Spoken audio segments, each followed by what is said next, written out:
Hello bachcho, let's discuss this question.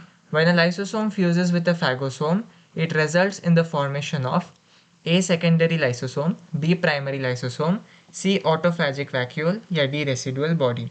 इस question को solve करने का जो की कॉन्सेप्ट है वो है आपकी स्टेजेस ऑफ लाइसोसोम या टाइप्स ऑफ लाइसोसोम को समझना।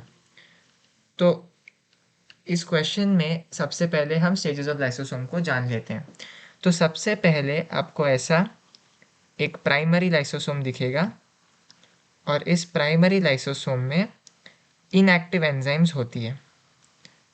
इस प्राइमरी लाइसोसोम में इनएक्टिव एंजाइम्स दिखती है क्योंकि ये अभी अभी गोल्जी बॉडी से बस पिंच आउट करके निकला है। और इसके साथ जब एक फैगोसोम जुड़ेगा, फैगोसोम क्या होता है, जब भी सेल किसी बाहरी फूड सोर्स से फूड मटेरियल को अंदर ले जाए तो वो एक फैगोसोम के रूप में ऐसा मौजूद होता है। इसमें आपको बाहर से अंदर ली गई फूड मटेरियल्स दिखेंगे। तो जब ये दोनों फ्यूज़ होंगे तब आपको एक सेकेंडरी लाइसोसोम का फॉर्मेशन होता हुआ दिखेगा कुछ इस तरह से। यहाँ पर आपको एक सेकेंडरी लाइसोसोम का फॉर्मेशन दिखेगा और इस सेकेंडरी लाइसोसोम में जो एंजाइम्स है वो एक्टिवेट हो जाती है। इसमें आपको एक्टिव एंजाइम्स दिखती है। अभी इस सेकेंडरी लाइसोसोम के अंदर जो एक्टिव एंजाइम्स है वो इस फैगोसोम की जो फूड मटेरियल थी, फैगोसोम की जो फूड मटेरियल थी उसको वो डाइजेस्ट करने लगेगा। तो यहाँ पर इस स्टेज के बाद आपको ऐसे क्लियर दो फेजेस दिखेंगे।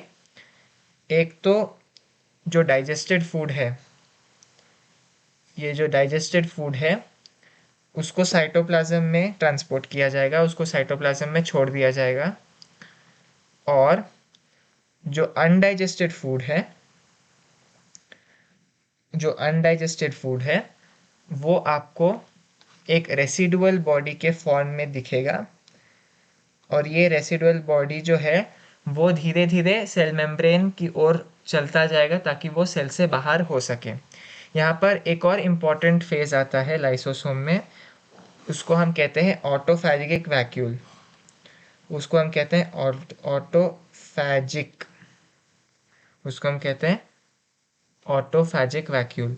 तो ये ऑटोफैजिक वैक्यूल एक्चुअली क्या होता है, जब सेल के खुद के किसी ऑर्गेनल्स की डेथ हो जाए, डेड ऑर्गेनल, जब सेल के खुद के किसी ऑर्गेनल की डेथ हो जाए उसको लाइसोसोम डिग्रेड कर देता है।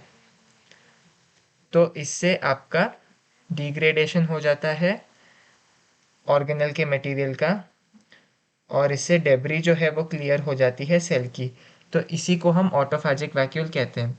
क्वेश्चन में हमसे क्या पूछा गया है कि जब एक लाइसोसोम या प्राइमरी लाइसोसोम फैगोसोम के साथ फ्यूज़ करे तो हमें क्या दिखता है, क्लियरली सेकेंडरी लाइसोसोम दिखता है जिसमें एक्टिव एंजाइम्स होती है। तो चलिए वापस ऑप्शंस देखते हैं।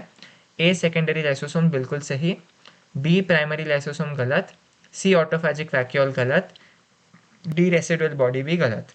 So the correct option to this question is option A, secondary lysosome. Hope you have understood it well. All the best.